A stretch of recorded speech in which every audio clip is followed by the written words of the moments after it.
एक तरफ बिहार सरकार कहती है कि भूमिहीनों को हम 3 डिसमिल जमीन देकर के बसाने का काम करते हैं, लेकिन कहाँ है सरकार की वो 3 डिसमिल जमीन? तो जमीन पे आपको दिख जाता होगा। इस गरीब की स्थिति देखिए, इनका घर देखिए, और आपको समझ में आ जा रहा होगा कि सरकार की 7 निश्चय योजनाएं भी धरातल पे क्या है। क्या इसी तरीके से 7 निश्चय योजना चल रही है? एक गरीब को बसाने के लिए 3 डिसमिल जमीन सरकार द्वारा तय की गई थी, जो कि बोला गया था हर भूमिहीन को साल भर के अंदर 3 डिसमिल जमीन दे करके और उनका रहने के लिए एक आवास बना के दिया जाएगा। लेकिन सरकार द्वारा किया गया वादा आज जमीन पर कितना है कायम है वो आप भी देख पा रहे होंगे। यहाँ पे सिर्फ वादे किए जाते हैं और बड़े बड़े होर्डिंग लगा करके प्रचार किए जाते हैं सरकार द्वारा कि हमने गरीब को 3 डिसमिल जमीन दे करके बसाने का काम किया है। लेकिन क्या अगर बसाया गया होता तो इस कपिल देव राम का परिवार आज बेघर होता, इस तरीके से पन्नी टांग के रहता, और कोई भी ऐरा गैरा आकर के इनको उस जमीन से हटाने का, जो कभी इनको रैयत में बसाने का काम किया गया था, इनके पास रैयत का लगभग लोगों के पास कोई जमीन का पट्टा या कागज नहीं होता है। वो तो मौखिक रूप से बसा दिया जाता था कि रहो और जमीन की देखभाल करो। लेकिन आज इनके साथ जो स्थिति गुजर रही है, उस जमाने में शायद लोग पेपर बनाए होते तो आज इनको ये दिन देखना ना पड़ता। आज जो हो रहा है बेहद ही दुखदायक है, और सरकार के लिए भी वो जो 3 डिसमिल वाली बात जो होती है ना, वो बड़े बड़े होर्डिंग पे ना ला करके और जमीन पे उतारी होती तो आज इनके जैसे लोगों को पन्नी टांग करके और ऐसे जमीन पे ना रहना पड़ता, इनको अपना घर होता और ये बड़े ही शान से अपने जीवन यापन कर रहे होते। लेकिन क्या कीजिएगा, सरकार सिर्फ बड़े बड़े होर्डिंग में ही सरकार के काम दिखते हैं, 7 निश्चय योजनाएं दिखते हैं, लेकिन जमीन पे क्या दिखता है ये आप भी देख रहे होंगे। जमीन पे काम अगर होता तो शायद ये दिन ऐसे गरीब परिवार को नहीं देखना पड़ता। हम इस केस में सिर्फ यही कहेंगे कि जिसकी लाठी उसकी भैंस। अगर किसी के पास पेपर नहीं है तो उस जमीन को कब्जा कर लो, भले ही हमारे पास उस जमीन का पेपर हो या ना हो। हमारे सीओ साहब इस चीज को नहीं देखेंगे, ना कि भू राजस्व कर्मचारी इस चीज को देखेंगे। सिर्फ वो फैसला ले लेते हैं कि इनके पास पेपर नहीं है तो ये जमीन अगले का है। ऐसा नहीं है, अगर उनके पास पेपर है तो पेपर को प्रस्तुत करें और इस जमीन पे अपना कब्जा करें। तो बसाए गए रैयत के जमीन के अलावा जो जमीन हमारा इस रैयत के पीछे और रैयत के आवासीय स्थान से पूरब की दिशा तक के आरी तक जो भी जमीन था वो हमारा था, और उस जमीन को मोड़ मोड़ करके हमारे पिताजी चाचाजी से उन्होंने खरीदा। कितना खरीदा वो खतियान बता सकता है या केवाला का कागज बता सकता है। जो व्यक्ति केवाला लिया वो अभी वर्तमान में उस केवाले का कागज दिखाने से भी सहमत नहीं है। हमारा सास मर गया, उसको भी पूर्वज मर गया, तो अब बोल रहा है कि ये अब भागो यहाँ से, हमारा जमीन है। हम बोले जो हमारा मालूम नहीं है। आप कैसे नहीं, तुम्हारा जमीन नहीं, भाग जाओ यहाँ से।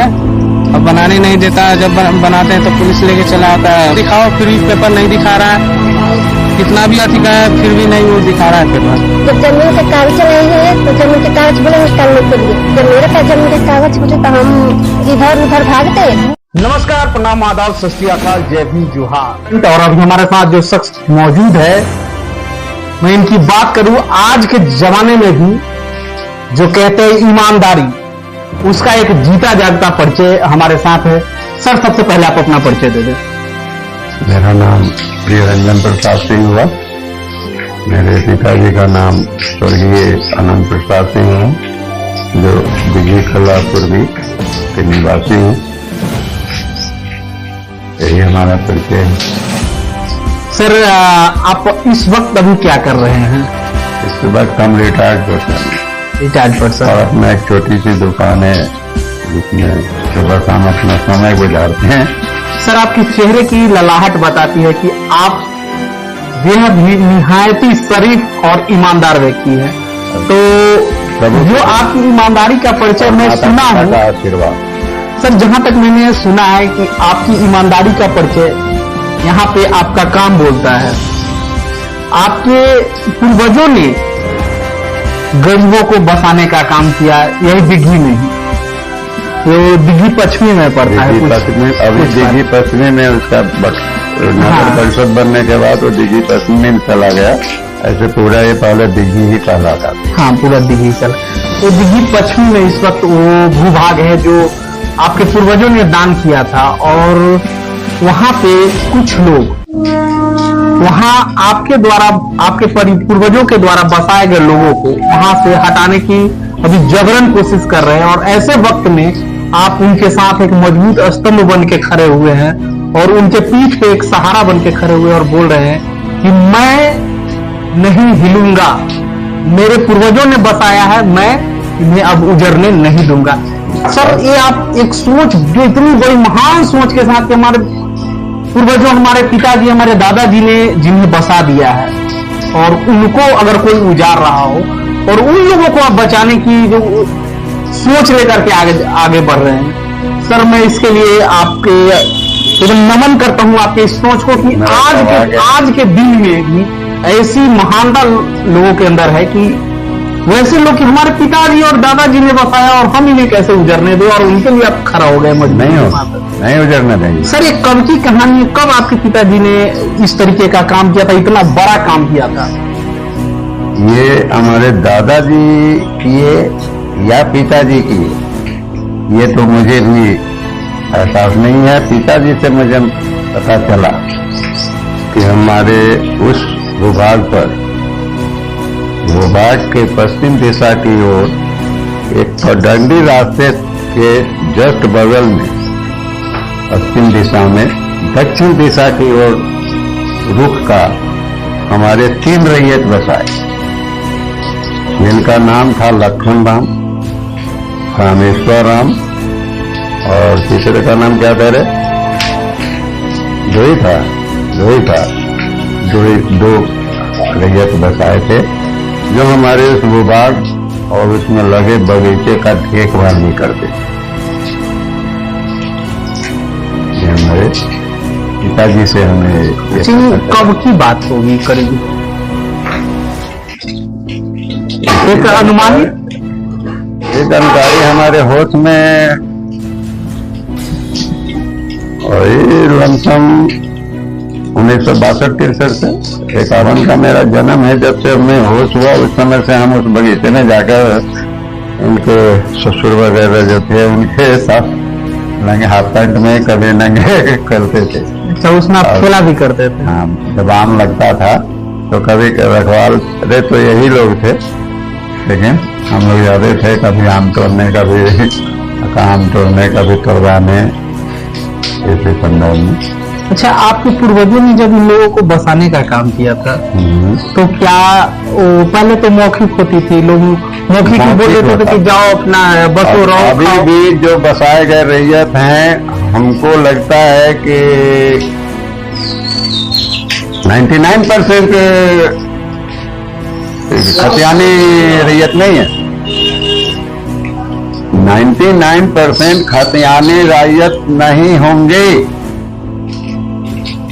मौखिक रूप से आकर आग्रह किया, जो तू वहां ले लिए, जरूर अंदर से जाके ले लो।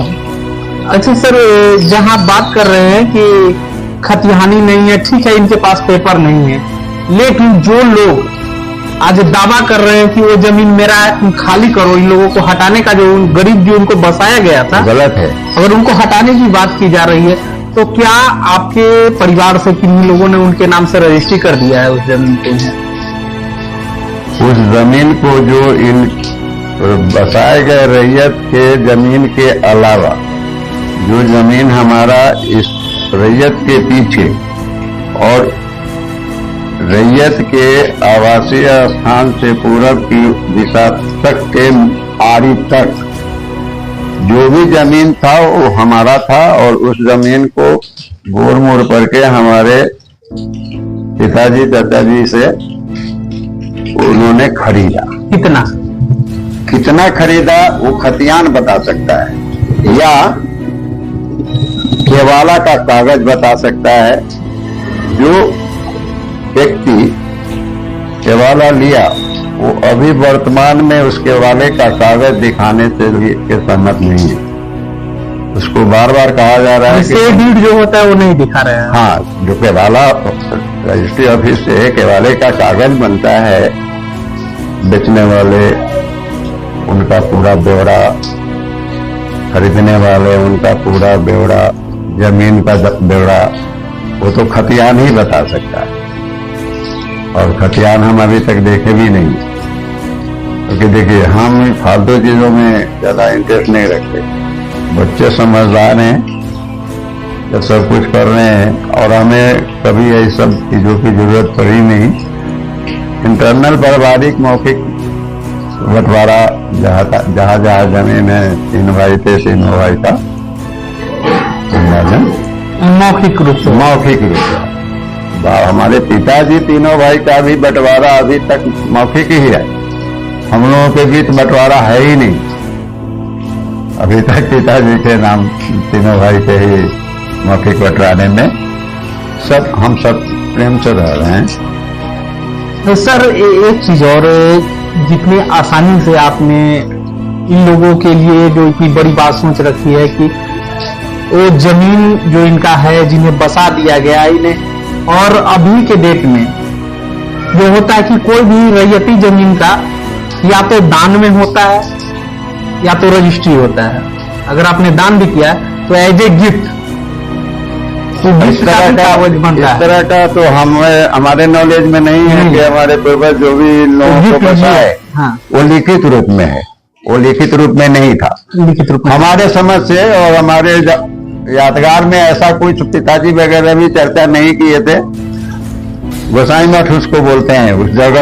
अगर वो जमीन अगर इनके नाम से नहीं होगा, आज भी अगर आपके नाम से हो, तो क्या आप इन्हें रहने देंगे? अभी वो हमारे नाम से है नहीं, वो रुपन राम को केवाला कर दिया गया पूरा जमीन। हाँ,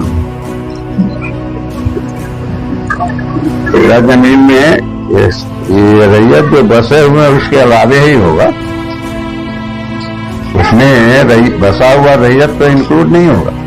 अगर ये रैयत का जमीन अगर उनके नाम से केवाला होगा तब तो इनको जाना पड़ेगा। ऐसी स्थिति में क्या तो खतियान देखने के बाद ही पता चल सकता है। नहीं, अगर ऐसा हुआ तो सरकार उस पर कुछ सोचेगी, और पूर्वज हमारे अगर किए होंगे तो गलती किए होंगे।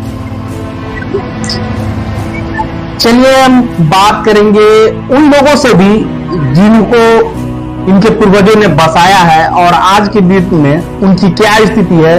पूरी स्थिति पे अभी चर्चा करेंगे और उनसे जानेंगे इस वक्त जो उनके साथ क्या गुजर रहा है, उनके साथ क्या क्या हो रहा है। पूरी जानकारी हम उन लोगों से ही लेंगे। उन्हें बसाने का काम किया था, इस वक्त क्या स्थिति है, आप लोगों के साथ क्या क्या समस्या आ रही है? हमारे साथ है 7 से 3 पुश्त गुजर 3 पुश्त गुजर गया। 3 पुश्त गुजर गए, एक बाद अब रह रहे हैं। हमारे सास भी रहे तब भी ना बोले कोई आदमी जो तुम्हारा जमीन नहीं है। हमारा सास भी मर गया, उसको भी पूर्वज मर गया, तब अब बोल रहा है कि जे अब भागो यहाँ से, हमारा जमीन है हमरा। हम बोले जो हमारा मालिक दे है। आपका क्या नाम हुआ? सिया देवी। सिया, आपके पति का नाम? स्वर्गीय कपिल देवराम। कपिल देवराम जी।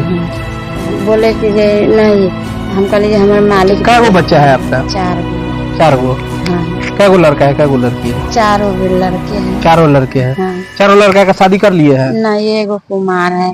3 लोग का कर लिए। हाँ, पन्नी तान के रह रहा है अभी। पन्नी तान के रहते न खाने के बुनी है भैया, तो वही पन्नी में भी जाए। कौन लोग है जो आपको वहाँ से उजारने की कोशिश कर रहे हैं? राम नारायण है, राज बलम है। पूरा नाम क्या है? राम नारायण दास। राज बलम, मदन राम। 3 लोग। क्या क्या दिक्कत हो रही है इस वक्त अभी? जैसे कि बहुत परेशानी हो रहा है रहने में, और पन्नी तान के रहते हैं। पानी उनी वर्षा होता है तो बहुत दिक्कत होता है रहने में, बैठने उठने में, खाना बनाने में। इंदिरा आवास वगैरह नहीं मिला? इंदिरा आवास मिला हुआ है, 20,000 जो था उसी समय मिला हुआ था, तो ही बना हुआ रूम, छोटा सा रूम है, बाकी पन्नी तान के रहते हैं, ऐसे बहुत परेशान करता है। क्या बोलते हैं लोग? बोलता है ऐसे नहीं तुम्हारा जमीन नहीं, भाग जाओ यहाँ से।